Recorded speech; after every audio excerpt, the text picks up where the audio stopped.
안녕하십니까. 허준 선생 TV입니다. 2019년도 대한민국 경제 어디로 갈 것인가를 주제를 가지고 오늘 김동수 박사님을 모시고 김동수 박사님은 경영학과 보건학을 공학 이렇게 전공하신 우리 김동수 박사님을 모시고 오늘 명쾌하게 대한민국 경제 사항에 대해서 방송하여 드리겠습니다.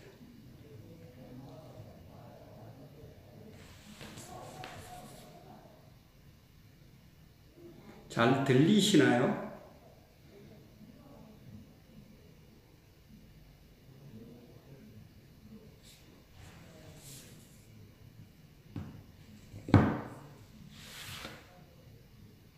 자, 들어오신 분들은 댓글을 좀 달아주시기 바랍니다.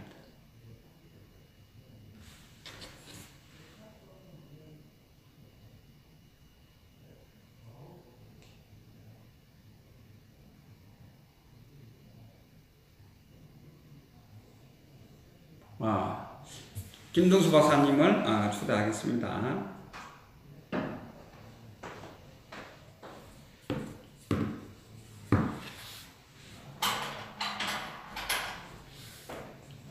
예, 안녕하세요.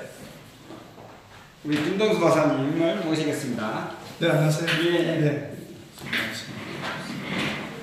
갑자기 제가 오늘 분당 서울대병원 신재민 행사에 왔다가 갑자기 전화를 드렸습니다. 네. 드린 이유는 또 오늘 청와대에서 신년 첫 주제 회의를 했죠. 네네. 거기에서 문재인 대통령이 성과 이야기하고 1기 무엇을 할 것인가, 2기는 어떻게 할 것인가 그 이야기를 했는데 그걸 들으면서 방송을 해야 되겠다, 경제 부분을. 네. 저는 생각할 때는 우리 경제 전문가는 아니기 때문에 우리 김동수 박사 전문가이지만 그것을 보고 이미 대한민국 경제정책은 5월 9일날 2017년도 5월 9일날 들어올 때 모든 것을 총동원해서 경제정책을 썼어야 되는데 그걸 하지 못해 실기를 했지 않습니까? 우리 김동수 박사님 어떻게 생각하세요? 물론 저는 이제 좌파 정권이 시작된 김대중 정권, 어떻게 보면 김영삼 정권 시절부터 사실은 시작되었다고 봐요. 네. 그러나 결정적으로 대한민국 경제에 직격탄을 날리는 시기가 결국 이제 이 문재인 이 좌파 정권이 집권을 하면서 본격적으로 이제 소위 저들이 주장하는 소득주도 성장론을 밀어붙이면서 대한민국 경제가 급속히 몰락했다. 저는 그렇게 생각을 합니다. 예. 그리고 오늘 저도 이렇게 오후에 오늘 문재인 씨가 청와대에서 첫 신년 내각 이 참모들 주재 회의를 하면서 몇 가지 이제 대한민국 경제, 특히 2019년도에 어떤 자기들 정책 방향에 대해서 얘기하는 걸 잠깐 봤는데요. 근데 참 한마디로 코미디하고 있다. 저는 그런 판단을 했습니다. 왜냐하면은 문재인 씨가 주장한 게 뭐냐면은 성과를 주장했거든요. 예. 특히 이제 성과에 국민들을 체감할 수 있는 성과를 내야 된다. 뭐 이런 얘기를 했던 것 같아요. 그런데 저는 굉장히 코미디다. 왜냐하면은 결국 저들이 이 집권 후에 그 추진한 정책이 보면 반시장 정책을 강력하게 추진해 왔지 않습니까? 예. 그리고 기업을 결국 적폐로 규정을 하고 완전히 그 기업 경영진들을 주눅들게 만들고 뭐 사실 굉장히 많은 일들이 있었죠. 예. 대한항공의 어떤 그런 그 경영진들을 완전히 적폐로 규정해서 그 인민재판 만년 사냥하는 식으로 해서 정말 그 직원들 앞에서 창피를 줄 정도 그런 어떤 반기업적인 행태를 해왔지 않습니까? 네. 뭐 정책도 물론이고 네. 그 상황에서 경제가 급격히 얼어붙었단 말이에요. 물론 많은 다른 이유도 있겠지만 그런 상황에서 어떤 경제의 어떤 성과를 강조한다. 저는 그건 굉장히 넌센스라고 보는 거예요. 그러니까 그걸 보면서 이 문재인 씨가 얼마나 경제에 대한 개념이 없고 또 어떻게 보면은 이 참모진들이 읽어주는 정말 아무 생각 없이 읽어주는 대로 그냥 그 앵무새처럼 저는 뭐 발언한다 이렇게 오늘 또 한 번 제가 느꼈어요. 예. 원래는 뭐 이 좌파 정권은 경제는 무지잖아요. 그렇습니다. 그거는 어떤 기본 개념 자체가 이 좌파들이 추구하는 정책의 이념 자체가 이 자본주의와는 그 굉장히 그 반대되는 어떤 그 사회주의적 경제 노선을 갖고 있기 때문에 그런 부분들이 사실은 이제 러시아 소련이 붕괴되는 것도 또 동구 공산권이 붕괴되는 것도 그렇고 결국 이제 외국의 어떤 그 남미의 어떤 베네수엘라나 뭐 또 브라질이나 아르헨티나 같은 이런 많은 외국의 그 국가들이 사회주의 정책 노선을 편 결과가 이미 나와 있거든요. 그렇기 때문에 사실 경제는 좌우를 떠나서 무조건 그 자유시장 경제 체제를 가져갔지 않으면 결과는 뻔한 거예요. 그래서 이 좌파 정권이 들어서면서 이미 저는 뭐 예견된 상황이다. 그렇게 판단하고 얼마나 또 이 사람들 바보들이냐면은 이미 김대중 노무현 때 이미 저들이 어떤 그 자기들 그 경제 정책을 그 시행을 했고 그 결과 노무현의 그 마지막 임기 때 그 별명이 경포대였습니다. 그래서 소위 경제를 포기한 대통령이었다고요. 그러니까 근데 정말 바보스러운 게 그러면 자기들 한번 실패를 했지 않습니까? 그리고 그 당시 안희정 씨가 뭐라고 했습니까? 저들 스스로가 패족이라고 했잖아요. 그러니까 철저하게 대한민국 정치사에 그렇게 처참하게 그 스스로가 패족이라 할 정도로 자인한 정권은 없었거든요. 결국 가장 핵심적인 게 뭐냐? 경제의 어떤 그 대참사였다고요. 그러면 그런 한번 경험을 했으면은 소위 뭐 어떠한 그 부정적으로 정권을 잡았든 간에 그 다음에 실적으로 보여줘야 되거든요. 그런데 이들은 이 노무현 정권 때보다 훨씬 더 심각한 상태로 이 반자본주의 시장경제, 어떻게 보면 사회주의 경제에 그 훨씬 더 강하게 밀어붙이는 소위 소득주도 성장론 이런 정책을 폈기 때문에 저는 뭐 필연적인 결과다 이렇게 저는 판단을 하고 있습니다. 네, 그 말씀을 하시니까 갑자기 생각이 나는데, 자, 이 좌파 정권이 들어오면 국민이 잘 살 수 없다는 것을 쭉 이제 나열을 해보겠습니다. 자, 김영삼 정권, 뭐 보수 우파 정권이었지만 사실상 내막은 좌파, 그죠? 그 민주운동을 하면서 정권을 창출해서 그래서 IMF 됐고, 그 다음에 그 김대중 정권 때 대우 글로벌 기업인 대우를 날리면서 어떤 경제 정책을 써도 경제를 살릴 수 없으니까 햇볕 정책이라는 것을 들고 나오면서 북에 그 투다주는 그리고 노무현 정권 아까 말씀하셨으니까 경포대 그리고 이 문재인 정권. 그래서 이 시사하는 바가 참 큽니다. 오늘 그 신년사 주제 회의를 하는 것을 보면서 대한민국이 잘 살려고 하면 좌파 정권이 들어서는 안 된다는 것을 네 사람의 어떤 내분이라고 그러잖아요. 또 내분이라고 우리 보수파들이 그럴 텐데 정권을 보면서 그죠? 우리가 검증됐지 않습니까? 그죠?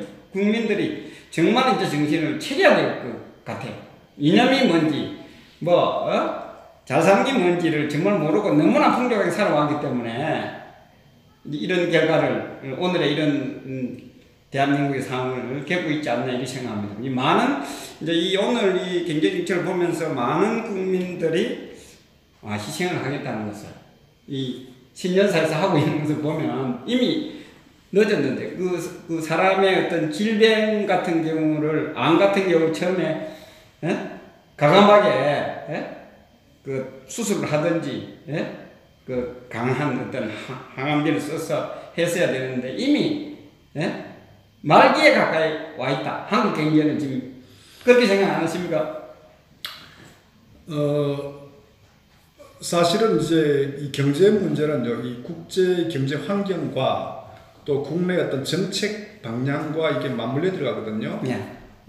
사실 이제 이 세계 경제는 굉장히 이제 그 치열하게 경쟁 체제로 지금 접어들었습니다. 네. 과거에는 이제 미국과 일본 중심의 이제 선진국 중심의 경제를 주도했다면은 우리가 이제 그 2000년대 접어들면서 특히 이제 개도가 한국이나 또 뭐 소위 아시아 네 마리 용 하는 싱가포르, 대만, 한국, 홍콩, 또 일본 이제 브라질 이런 그 개도국들이 이제 굉장히 이제 어떤 그 나름의 어떤 저임금을 통해서 나름대로 이제 그 시장을 선진국 주도의 시장을 어느 정도 굉장히 좀 따라가는 그런 형국이었고, 그 덕분에 사실 대한민국도 급격한 경제 발전이 이루었죠. 그러다가 이제 2000년대에 접어들면 중국이 이제 그 강력한 이 저임금 구조로 한 어떤 산업 기반을 근간으로 해가지고 또 추월하고, 또 한국은 어떻게 보면 이제 샌드위치 형태로 가는 어떤 그런 그 상황이었는데, 근데 이제 어쨌든 대한민국은 이제 그 상황에서 나름대로 어떤 이 독일이나 일본이나 미국 같은 그 선진 강국과 더불어 가는 어떤 경제 체질 개선도 하고 등등 했었어야 됩니다. 예, 예. 물론 이제 많은 기업들, 삼성도 그 결과를 또 이뤄냈기도 한데, 근데 이제 거기에 전제가 뭐냐면은 기본적으로 정부의 어떤 그 경제 정책, 특히 기업 어떤 그 기업 프렌들리한 소위 말 기업 친화적인 그 경제 정책을 적극적으로 추진했어야 되고요.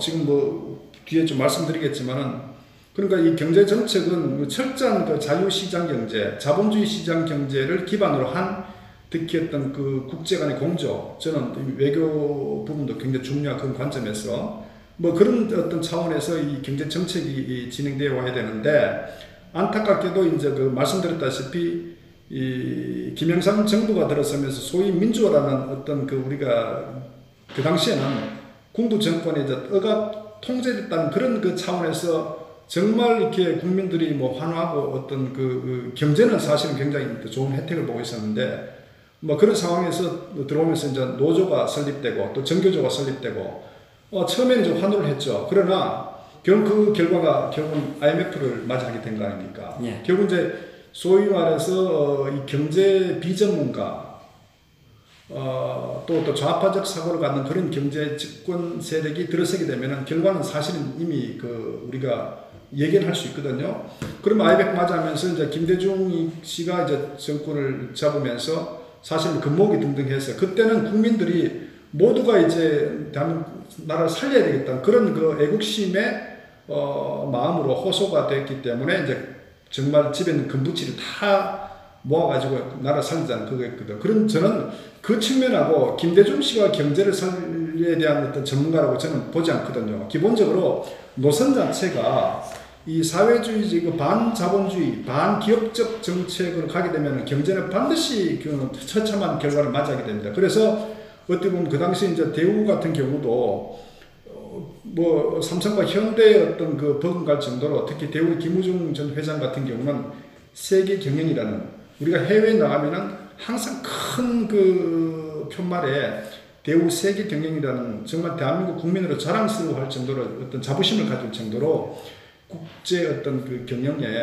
또 경제에 굉장히 저는 그 열정적이었던 분이다. 그런데 그 대우를 결국은 그 당시에 아마 그 이현재 씨라고 아마 대우 경제연구소 소장했을 거예요. 그 결국은 그 사람도 아마 호남 출신일 겁니다. 그 김대중 그 정부의 결국은 스카우트가 몸을 같이 한 배를 타면서 대우를 결국은 저는 정치적 의도에 의해서 결국은 이제 공중분해 시켰다. 이런 측면을 저는 보는데, 물론 그것도 세월이 지나서는 이제 구체적으로 좀 밝혀진다 저는 보고요. 어쨌거나 그런 좌파들이 들어서게 되면은 경제를 경제적 관점에서 바라보지 않고 이념과 정치적 관점에서 접근하기 때문에 항상 경제는 이제 그 몰락할 수밖에 없는 그런 저는 그 상황이 이르렀다. 그래서 그런 과정들이 결국 이제 노무현이 들어서면서도 결국 이제 대북 퍼주기 정책, 이념적으로 이제 어떤 그 반미적 어떤 그 정치 어떤 정책 형태, 경제는 결국은 이제 이 가진 자 또 대기업을 적폐로 규정하는 소위. 그러니까 그 결과는 어떻게 보면은 그런 정책을 쓰게 되면은 결과는 뻔한 거예요. 그래서 저는 뭐 그런 측면에 아까 말씀하셨다시피 이 네 정권, 김영삼, 김대중, 노무현, 현재 문재인까지도 이 정권 들어서면서 공통점이 결국은 이제 그 자유시장 경제를 부정하는, 그리고 민간 경제보다는 어떤 그 자기들의 어떤 관주도, 정부의 어떤 돈을 가지고 어떤 국영체제 중심으로 끌고 가겠다는 이 자체는 제가 봤을 때 결국은 이미 경제 몰락은 충분히 예견될 수밖에 없고 당연히 그렇게 되고 있고, 실제 이 문재인 좌파 정권 들어서면서 뭐 우리가 너무나 피부로 좀 느끼고 있는 현 주소다 이렇게 저는 판단을 합니다.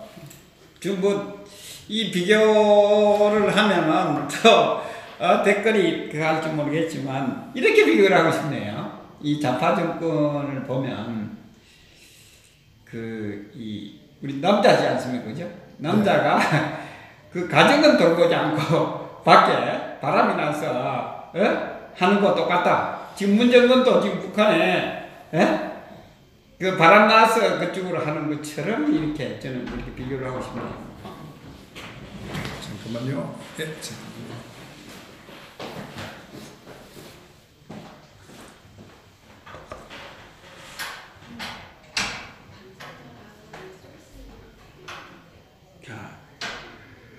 시안스님 오랜만에 오셨네요. 하순이님, 월천공님,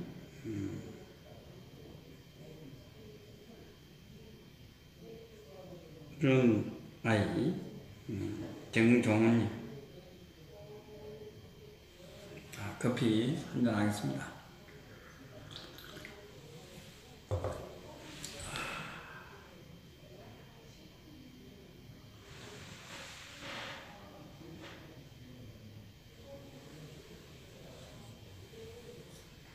제가 말씀을 드리지만 이 김영삼 정부, 김대중 정부, 노무현 정부, 문재인 정부 4개의 좌파 정권을 경험하면서 이들 정권은 경제는 몰라서 하는지 모르지만 경제를 동안시하는 이런 좌파 정권, 투주기식 있는 거 쓰는 이런 어떤 정권입니다. 그렇기 때문에 국민들이 이제는 정말 잘 먹고 잘 살려고 하면, 행복하게 살려고 하면 이 좌파 정권을 선택하시면 안 되겠습니다.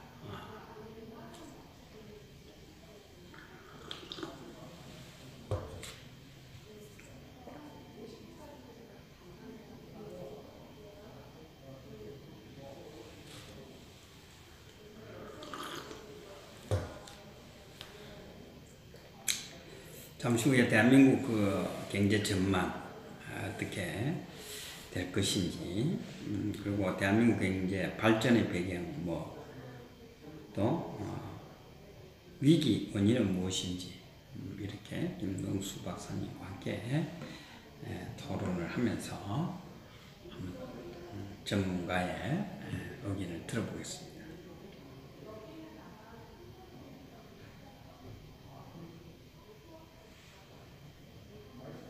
자, 빨리 시청자님들이 많이 들어오셔야 됩니다.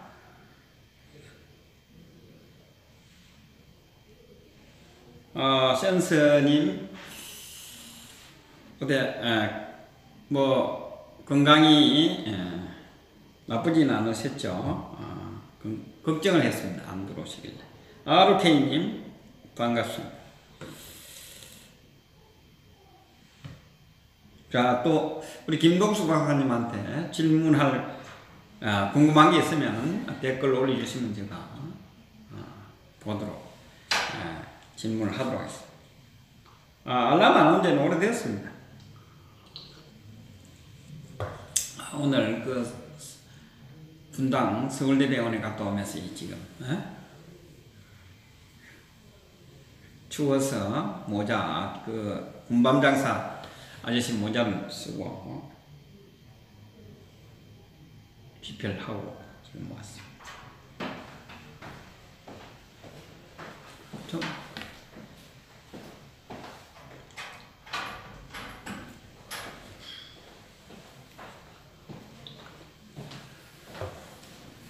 죄송합니다. 예. 자, 뭐 본론으로 좀 들어가겠습니다, 그냥. 예. 아까 제가 이야기하던 거, 예. 그 문재인 씨 오늘 그 청와대에서 예. 그 2019년도 신년 경제 관련해서 이제 그 회의를 주재했지 않습니까? 예. 그 제가 몇 가지 이제 얼마나 모순점이고 이들이 얼마나 아마추어고 무능하고 정말 그 적나라하게 제가 그 느꼈던 거는 그런 얘기를 했어요. 현재 그 금년도가 어쨌거나 문재인 정권이 집권 3년차에 접어듭니다.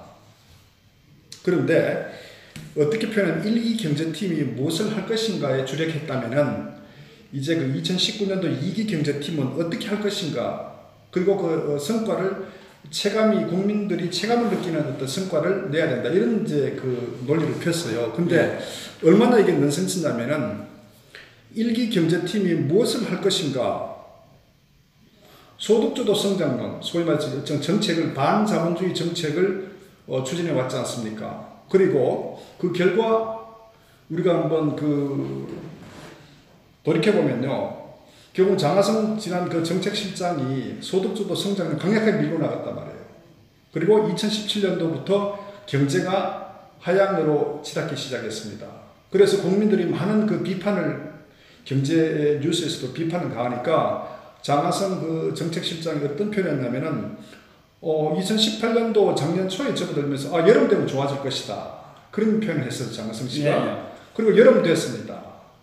여름이 되니까 지금 경제가 이제 점점 더 힘들어지죠. 작년 상반기 그 실적 결과 나왔을 때 소위 대한민국의 그 코스피에 있는 대기업 상장사들의 그 실적이 굉장히 이제 영업이익이 줄어들면서 그 적자로 전환될 정도 굉장히 위기 상황이 이제 도래된 거예요. 그러니까 장하성 씨가 뭐라고 했느냐, 연말 되면 더 좋아질 것이다, 이런 얘기를 했습니다. 자, 연말에 좋아진다던 경제가 작년 말에 결과가 어땠습니까? 결국 경질됐죠. 김동연 씨와 장하성이 정책실이 경질됐지 않습니까? 그런데 경질됐는데 뭘 좋아져요? 자, 그러면 1기 경제팀이 무엇을 할 것인가에 어떤 주력했다는 자체가 굉장히 넌센스인 거예요.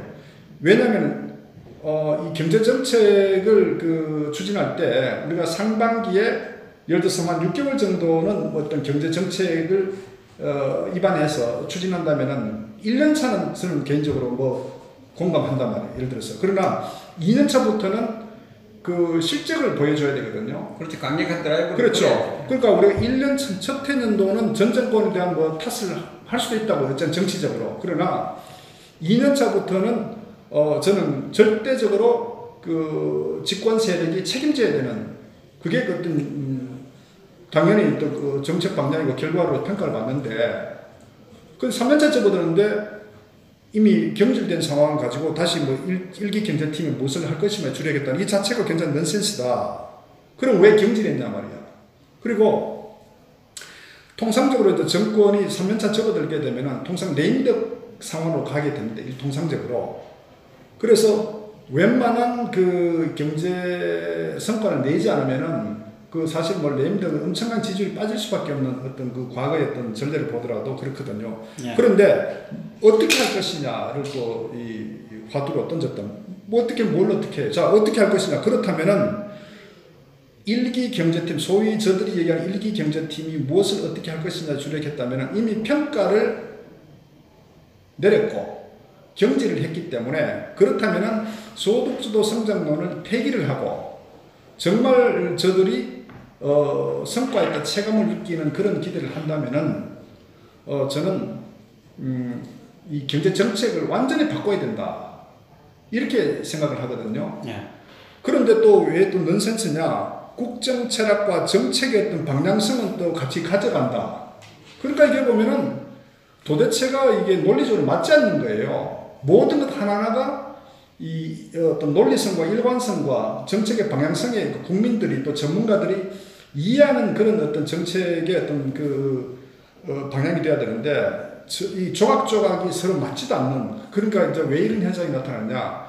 이 문재인 씨는 이 경제에 대한 개념 자체가 전 ABC가 갖춰져 있지 않다는 얘기를 저는 일종의 이 발언을 보면서 알 수 있다. 그리고 또 하나 얼마나 또 실제 느끼냐면은 한 번도 가보지 않는 그런 곳을 향해서 우리가 변화와 혁신을 간다는 거거든요. 결국 저는 그 정의는 사회주의로 가는구나. 그래. 이 대한민국의 이 자유시장 경제와 이 민주주의 이 체제를 부정하고 정말 한 번도 가보지 않은 사회주의를 향해서 달려가고 있다. 저는 그렇게 받아들인 거예요. 그러니까 국민 행복과는 전혀 어떤 거리가 먼 이것이 소위 이 좌파 정권의 어떤 실체다.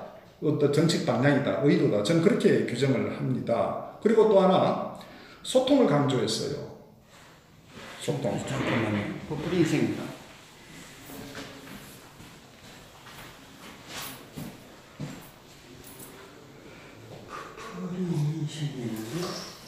지금 방송되고 있나요? 아니면 스탑된 상태인가요? 스톱 같은데. 오케이. 그러면 20분, 10분 있다가 저 방으로 옮겨야 될 것 같아요.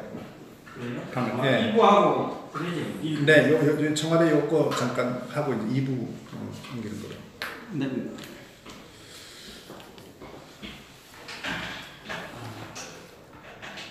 얘들 또 이렇게 퇴근을 또 옆에.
옆방으로 아예 옮겼어 그냥. 그러죠. 이거. 그런 게 낫죠. 그 얘기하고 또 프린트.